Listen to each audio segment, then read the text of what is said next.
Welcome to PR Squeeze, a podcast brought to you from the Public Relations Department at the Newhouse School at Syracuse University. My name is Tony D'Angelo. I'm a professor of practice in public relations and chair of the PR department. And I really enjoy this podcast because I get to talk to leaders in the industry about all kinds of issues. And today I'm particularly pleased to welcome one of those leaders, Kim Sample, who is president of the PR Council. Kim's role, as it says on their website, is to help the PR Council's 140 member agencies grow talent, revenue, and profits, and elevate the PR profession overall. Kim brings substantial experience to this job. She was the founder and CEO of Emanate, a $35 million, 100-person plus marketing communications agency. During her tenure there, Emanate was named PR Week's Agency of the Year and was one of Crain's best places to work in New York City, along with winning numerous industry awards and honors. Prior to that, Kim worked at Ketchum, Marina Mar Communications in Golan, and has served Fortune 500 clients across a range of industries. Welcome, Kim Sample. Thank you so much for having me. It's a pleasure to be here. Tony, you do so much for the industry, and of course, Newhouse is turning out brilliant, brilliant leaders for the industry. So thank you so much. I really appreciate you joining us. Kim, the PR Council's mission is that you help agency leaders work smarter and build more valuable agencies. Looking at 2025, what are the top priorities to make that happen? Yeah, we try to be completely focused on that mission because there are so many other organizations across the industry serving the industry in other ways. Um, where we've really focused this year, a lot of it is on AI, the AI transformation. It's changing how our agencies run, how we deliver work to clients, starting to affect how we price that work. Um, there are a lot of talent issues that go along with that we're focused on. And given the investments that our firms are making in AI and in talent, we are definitely trying to help them be as profitable as they can because that means they're healthy and they're able to invest in all kinds of things to grow. And it strikes me that those would be sizable investments. You mentioned the pricing model of agencies, which for more than 100 years has been to bill for time. So how does an agency address that if it took 3 seconds to produce something, a piece of... Well, most things that agencies are producing are not taking 3 seconds. I think there are some content ad revisions that may be due. But I think what our clients are really valuing from us is the human expertise that's coupled with the AI. And I think both our clients and our member firms are finding that the AI tools are letting them be more productive and devote more time to higher value work. So back to your original starting point of pricing, we sold this time and materials model to our clients and procurement, and they fully bought in on it. And so now we've got to change that. And there's a lot of receptivity. Procurement executives are looking for pricing models that reflect deliverables or even the value of the work done. So it's a big shift for the industry, and we're doing a lot of work with our CFOs to help set standards, if you will, so that everybody's not trying to convince procurement that a different kind of model is in their best interest. If we can align, we can quickly get to the right answer and educate our buyers. Wow, what an amazing disruption on all kinds of levels when you think about it. I was talking to an agency CEO the other day who described the current economic environment, particular to agencies, as rocky. And not that it was all bad or recessionary, but it was unpredictable, tough to plan around. Last year, obviously, we saw layoffs among a number of major firms, and now we're dealing with tariffs and global conflicts and mergers. Oh my, right? All of this stuff kind of happening at the same time. From your seat, how are agencies managing through this, and what's your advice to them right now in this environment? Yeah, it's been a challenging environment because with all of these geopolitical issues happening, tariffs, etc., clients want a safe pair of hands. So they're really leaning on senior talent. So that's great. Our senior talent is heavily involved in client work. But there's also been a shift because of all of these issues. Clients need issues in crisis counselors, they need corporate people, they need reputation experts. So a lot of agencies have found that they might be right staff for the revenue, but they're wrong staff for the demands.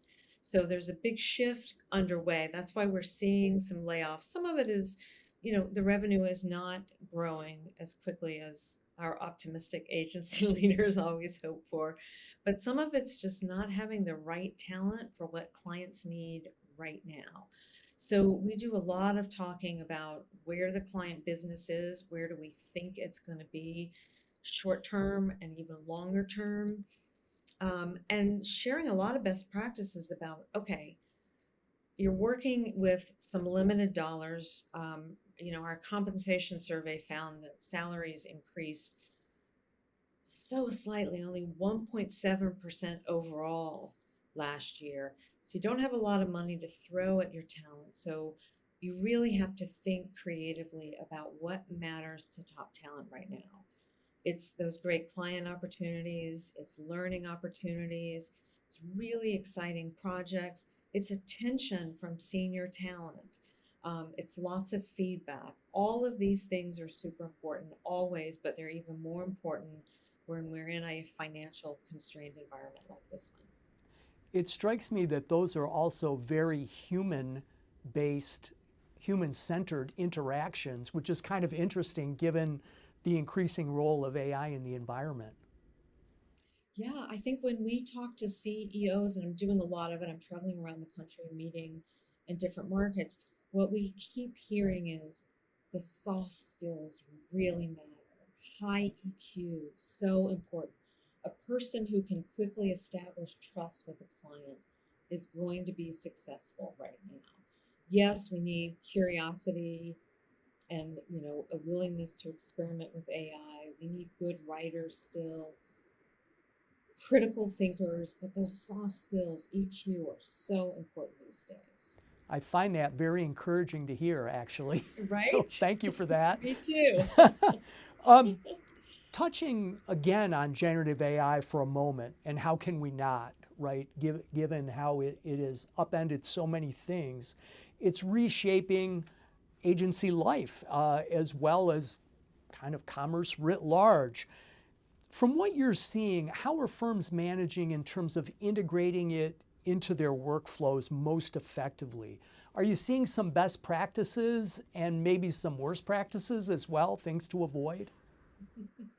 Let's focus on the best practices. um, it's sort of all over the place, Tom. Within a firm, you might have people that are so far ahead in using AI for all kinds of problem solving, and then folks who are still a little bit nervous and tentative about it. The best use cases are when there's a strategic plan for how AI is going to be integrated and operationalized in the firm. And there are people, they could be right out of school. Maybe they don't even have to go to school, or they could be very senior experience, but that they really understand the capability of the AI tools and can help integrate it into workflows and problem solve. That's what people are looking for.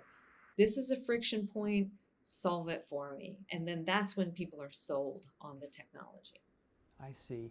Are you finding more agencies have well-defined policies for AI? For a while, it seemed that the practice was lurching forward, but workplaces didn't necessarily have policies to put boundaries around it. Yeah, that's a role that we play for our members, is helping sort of codify what are the best practices and establishing policies for your agencies, and then how do you communicate those to your client and make sure you're aligned? In a conversation today, a CEO said, I want every one of my team leaders to have a very robust policy for that client team that says, here's what AI does, here's what humans do. Be very specific and then make sure the client is in the loop on that. And I think that's really where we're seeing the most success with AI, when it's very thoughtful and it's very well communicated. Do this, don't do this. And really specifying the level of human interaction is super important, because there are different levels, and people who are putting forward completely AI generated work are not going to be valuable really anywhere, but particularly in our agencies. You have to apply your own strategic thinking and critical thinking, really kicking the tires on what the AI delivers to you. That's really interesting. One of the things we're trying to teach is that critical thinking aspect that you get when you have a human in the loop, as they say. So that's good to hear as well. There's been talk that the pending Omnicom IPG merger might, you've heard of that. I don't think I have. Oh, yeah. That might be about achieving the scale needed for big investments in AI. If that is true, what does it mean, in your view, for the future of the agency universe? Are we heading toward having a few really huge players behind these holding companies and smaller boutique shops at the edges? And is there still room for agencies in the middle somewhere? I believe there is. I mean, I've been an agency animal my entire career. And agencies are very creative. The best ones really dig into what they're best at. They define what they do. And I think there's room for all size agencies. As long as you're not trying to be all things to all people, you can win. Those large firms, they are perfectly suited to certain large global clients. They need that.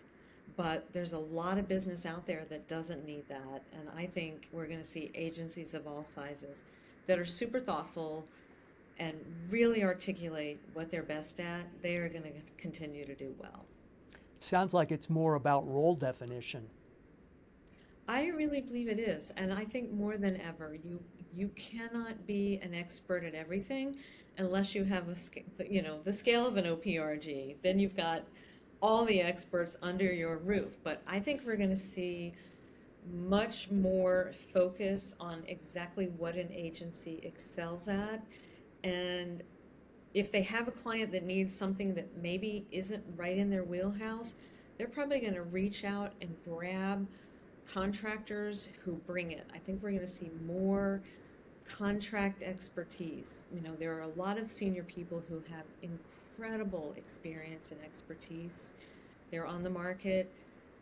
They're going to be pulled in for more freelance, shorter term assignments, which I think there's a lot of hunger for from those professionals, to be able to go in and out of assignments where your expertise is totally valued. It's a really great proposition. It really is.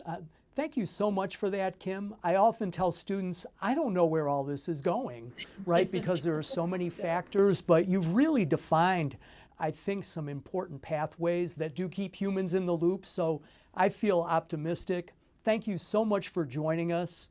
And thanks to all our podcast listeners who have joined us as well. We certainly hope you have found this information has been worth the squeeze.